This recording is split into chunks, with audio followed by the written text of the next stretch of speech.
The following is produced by 5 Star Productions USA, which is solely responsible for its editorial content. One of the defining moments of parenthood is waking up in the morning and organizing the day's schedule in your head, even before you've had a cup of coffee. Figuring out who needs to go where, what needs to get done first, and how to get it all done in a day is like being the air traffic controller of motherhood. Today, we'll help you find out how to land all those kids on time and in the right place. We'll start with a shopping trip that supports their developing sense of individuality and identity. From the world of technology, we'll take a look at how to provide supervision on the internet and even find business opportunities in cyberspace. Then we'll find out how to make the most of your home computer station. Finally, we'll do a home safety check to make sure you've got all the right systems in place. All coming up on Parenting in the 90s and Beyond.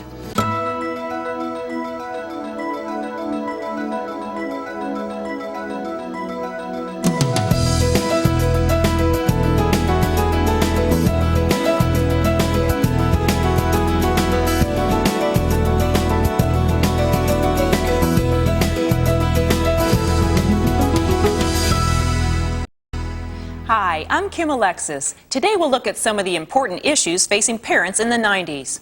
Shopping for clothes with kids, especially teenagers, can challenge even the best of parents. While attempting to balance fashion statements with bank statements, keep in mind that their emotional needs are growing along with their shirt size.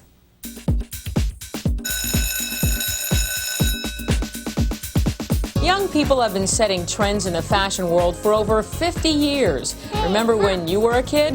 The 70s, it was bell-bottoms and beads. The 80s showed off headbands and parachute pants. Today, more than ever, kids' clothing styles are influenced and inspired by popular culture. So when it comes time to back-to-school shopping, what's a mother to do? As budget-conscious parents with fashion-conscious kids, you need to look for common ground when it comes to clothes. By recognizing that clothing styles are a means by which teens and kids express who they are, parents can become more actively involved in helping them to make good decisions. Kids have a strong need to identify with their peer group and to feel like they belong. Clothes are an important part of that need. Kids, whether it's in their clothes, in the earrings that they choose, in the purse that they wear, in the nail polish, and the color, kids are making a statement. That's what clothes do, whether we're 13 or we're 30. How we dress presents an image of who we are. Adolescents are extremely concerned with their appearance. It's a normal part of developing their own identity and self-esteem. Clothing can help them gain a sense of confidence. Since studies have shown that teenage girls experience a decline in self-esteem as they approach adolescence, helping them feel positive about themselves is an important part of their development. So it may help to remember that when your kids say they've got to have certain clothes, they're just expressing their need to fit in. Your challenge is to make sure their fashion needs fit into your budget. We realize that shopping for back-to-school clothes can be costly for a family. And at Sears, we've designed a program called KidVantage. What KidVantage does, it entitles mom, when she spends $100 on kids' clothing or kids' shoes at Sears, to receive a 15% coupon that's good toward her next purchase over the next 6 months period. It's a tremendous way for mom to save money, and it's a great way for her children to get the clothing that they want. And with volunteering considered in by most teenagers, Sears' Get Back, Give Back program combines shopping with helping others. What we have developed between Sears and the vendor community is a partnership that is going to provide clothing for these kids in distress. And I mean children that through fires and floods and tornadoes and such lose everything and have nothing, no clothing. So the next time your kids have a special fashion request, take a deep breath and remember it's part of their normal adolescent development. Then try to think back to your own teenage fashion statements. The World Wide Web, the net, cyberspace. It's a whole new world of information out there. Every day, kids are learning to navigate their way through this new universe of information, find out how to guide and supervise their exploration and avoid some unknown turns along the way. Coming up on Parenting in the 90s and Beyond.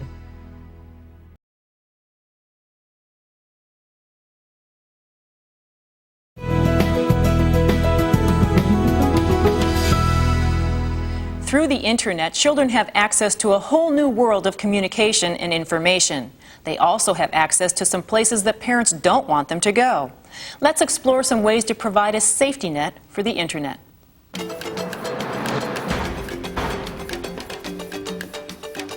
Just as television changed the world, today the internet is revolutionizing communication, commerce, and society. Launching into the frontier of cyberspace, the internet allows us to explore new worlds without leaving our homes. It's a virtual world that we're all learning to navigate. And as parents, we need to understand both the benefits and dangers of what our children might encounter on the internet. The internet offers a wealth of resources for education, shopping, communication, and research. In addition to the growing number of adults, young people are increasingly signing on to the internet for entertainment, email, and chat rooms. Recognizing the educational value of the internet for research, educators around the globe are wiring up their schools for access. Today, over 7 million children log onto the internet from school. And with over 19 million minors having access to home computers, the use of the internet is commonplace in children's lives. But along with its benefits, the internet also presents some challenges for parents. The most widespread and accessible to children is the presence of pornographic websites on the internet's World Wide Web. It's actually very easy for children to stumble into this material. An example is going into a typical search engine. You can type in the words Disney cartoons, and just a couple weeks ago, when you typed in Disney cartoons, 3 of the first 10 results in the search engine were pornography and were hardcore porn.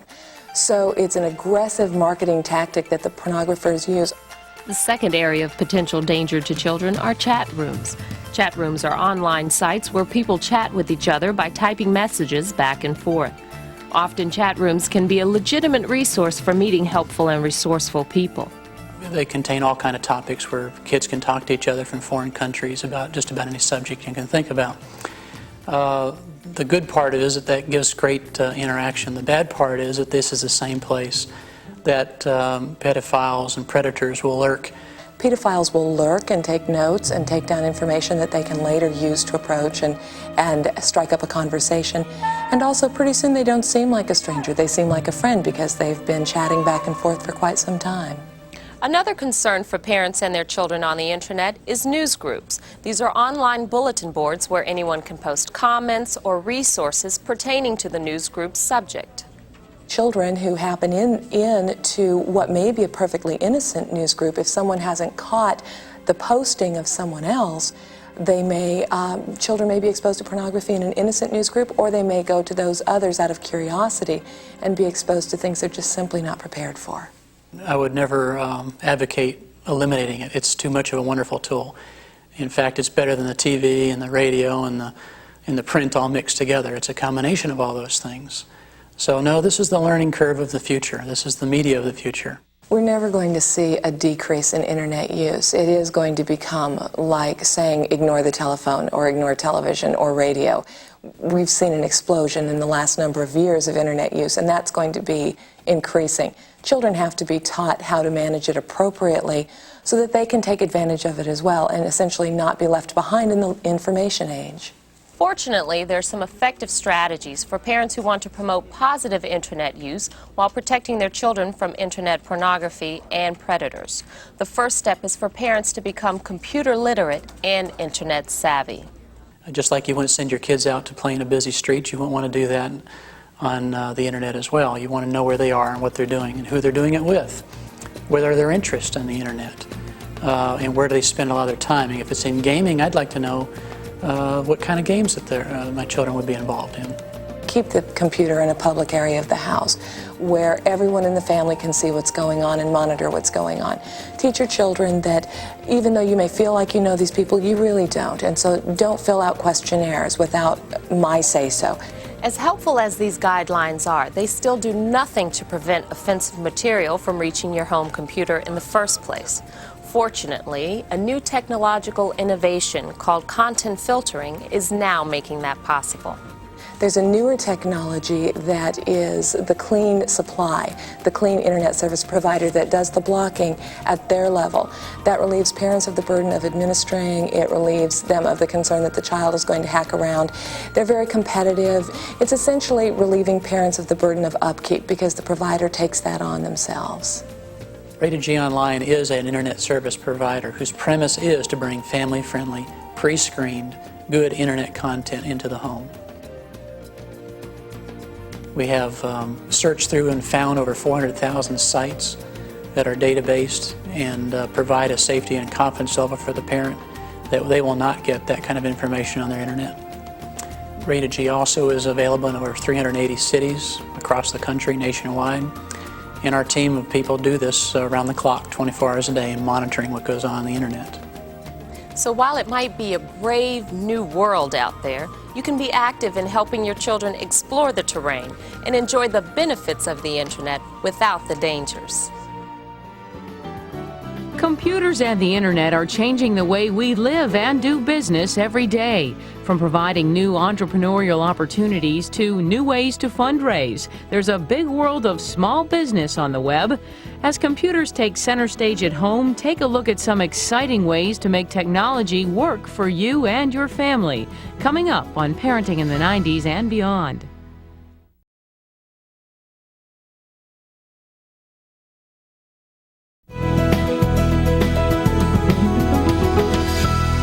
Looking for some really original party favors or fundraising strategies? Do you have the entrepreneurial itch? Let's look at some high-tech options that combine home and business.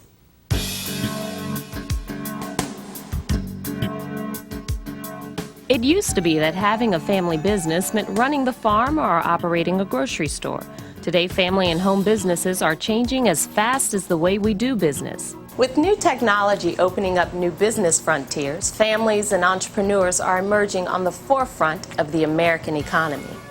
The U.S. Department of Labor reports that of the 12 million small and mid-sized businesses in this country, 90% are family-owned. A great tool in the growth of family business is the World Wide Web. This visual, user-friendly part of the internet is available to anyone with a computer, 24 hours a day, 7 days a week. So it's a great place to do business. Well, the financial part was the hardest decision, to go from really my full-time salary to and really an undetermined salary was a very difficult choice. But I found that saving on the other expenses, the commuting expenses, the wardrobe expenses, and just the other incidentals associated with having to work in a full-time office, and saving on childcare really allows me to keep it the same, if not better, as it was when I was working full-time from an office. Okay, so you think you want to get into business on the web, but before you cruise down that information superhighway, you should think about whether you want to start from the beginning or whether you want to become a part of an existing business. Having a home-based business is great because I set my own hours, I choose my own clients, and I have the ability to branch out into any field that I want.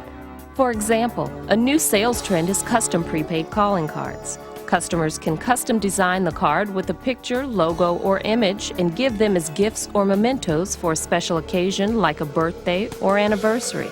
The cards can also be sold for fundraisers. One such company that offers high-quality calling cards that can be purchased online is the Cognigen Company, an internet-based family-owned business. They also work with agents who earn a commission on the initial phone minutes or recharge time, as well as a variety of other long-distance phone services. You can look for companies like this as you search the web for business opportunities. Check for a mail-to spot that lets you send an email to the business owner.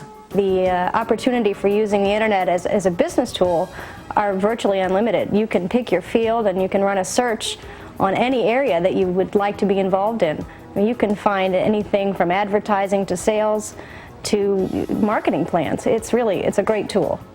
And remember, with just a mouse and a modem, you can enter a whole new world of business. No doubt about it, today's kids are growing up in the computer age. Surfing the net and playing computer games are as common as Saturday morning cartoons. The next time you are buying art supplies for your children, consider a high-tech option for their creative pursuits.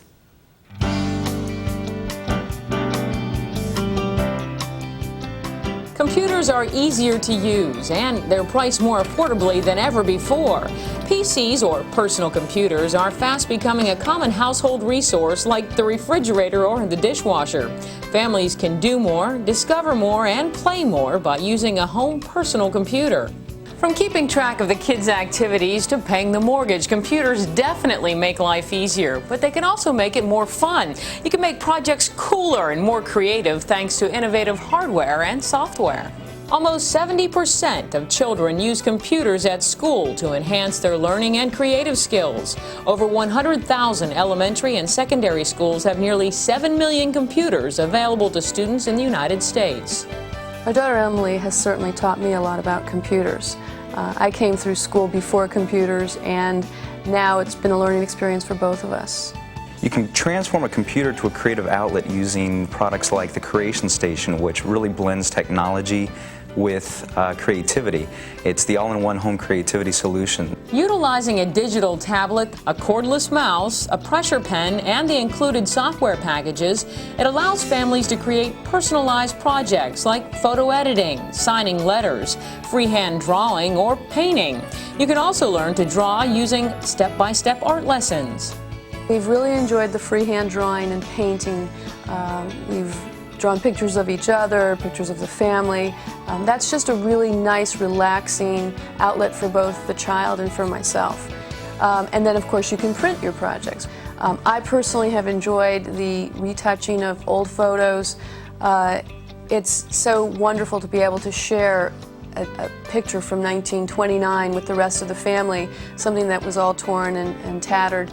That's really been a great joy to me and to the rest of the family. We've also been able to do some banners for the birthday parties and the celebrations that we frequently have in our family, that everybody says, "Where did you get those?" And we said, "We made them." So people are really amazed that we're able to do that.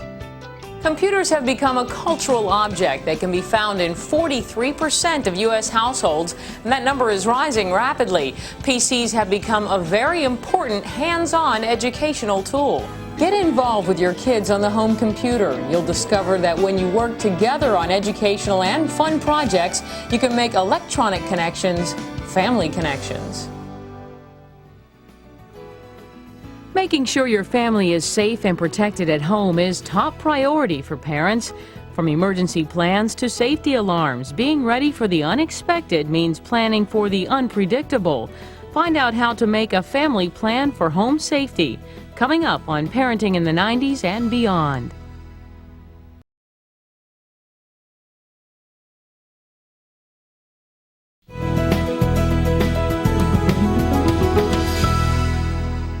You don't want to wait for an emergency to find out if you have the right fire safety systems in your home. Let's take a look at how to properly install fire alarms and make a family fire emergency plan.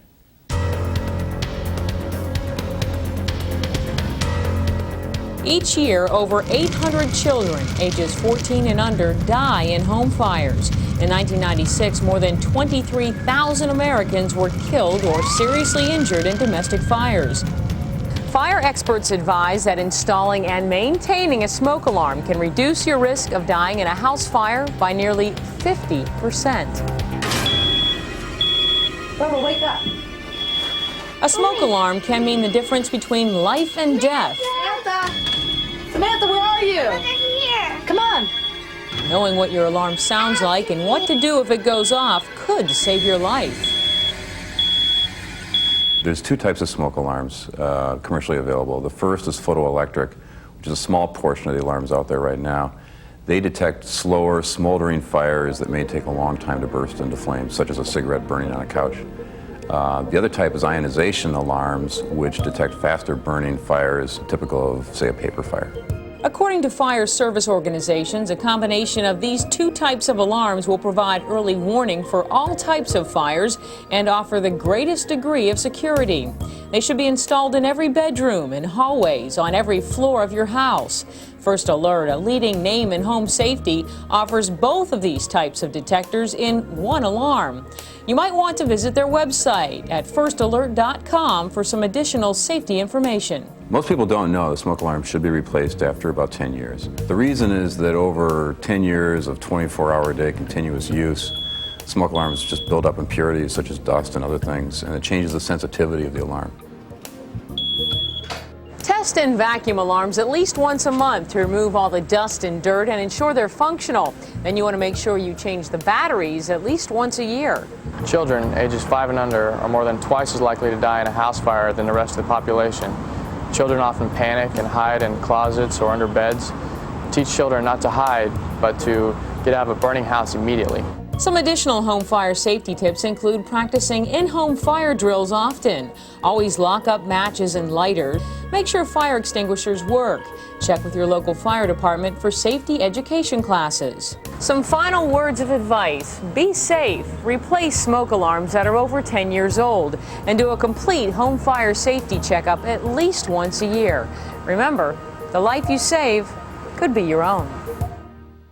There's an old expression that says, live and learn. It should be a parent's motto. Every day we live, we learn something about our children's needs and how we can meet them.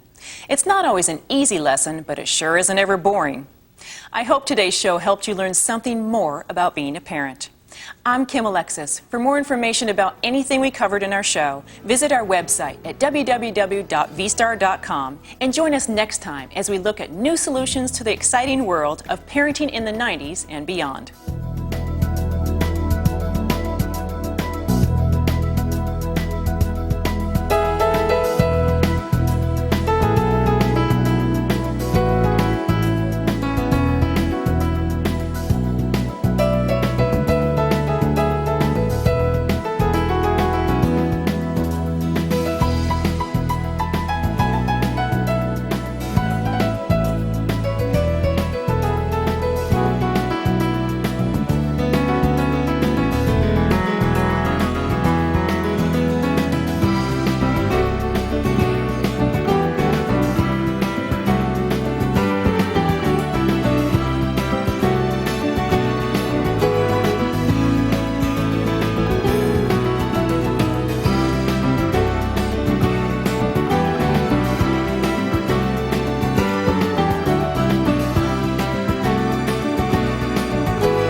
This has been a presentation of 5 Star Productions USA, which is solely responsible for its editorial content.